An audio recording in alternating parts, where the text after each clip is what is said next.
প্ৰাথমিক বিদ্যালয়ৰ পঞ্চম শ্ৰেণীৰ ছাত্ৰী সমূহ ৰাজ্যলৈ সেৱা জনাই আবৃত্তি কৰিবলৈ লোৱা কবিতাৰ শিৰোনাম কোনবোৰ সপোন ভূত পোৱালি। কবি জ্যোতিপ্ৰসাদ আগৰৱালা। কোনবোৰ সপোন ভূত পোৱালি।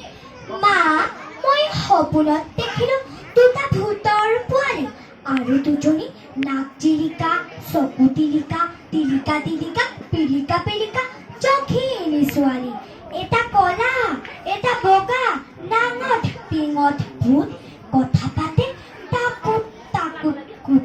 এটাই কলে পুত পুত পুত পুত, ইটোৱে মা নাক জোকাৰি কলে ধুত ধুত।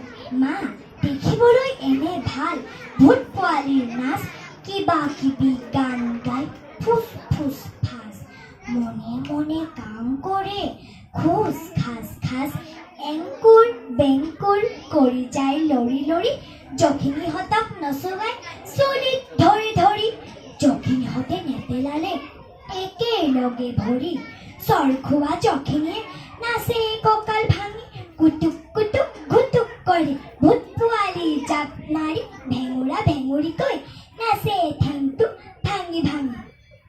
মা, তই যে কওঁ ভূতে বুলি লৰা ধৰি খায়, পুখুৰীলৈ নি ভৰিকেইটা ওপৰ কৰি এহাত বোকাত সোমাই কতা। মা, মোক দেখোন সিহঁত দুটাই একোকেই কৰা নাই কতা।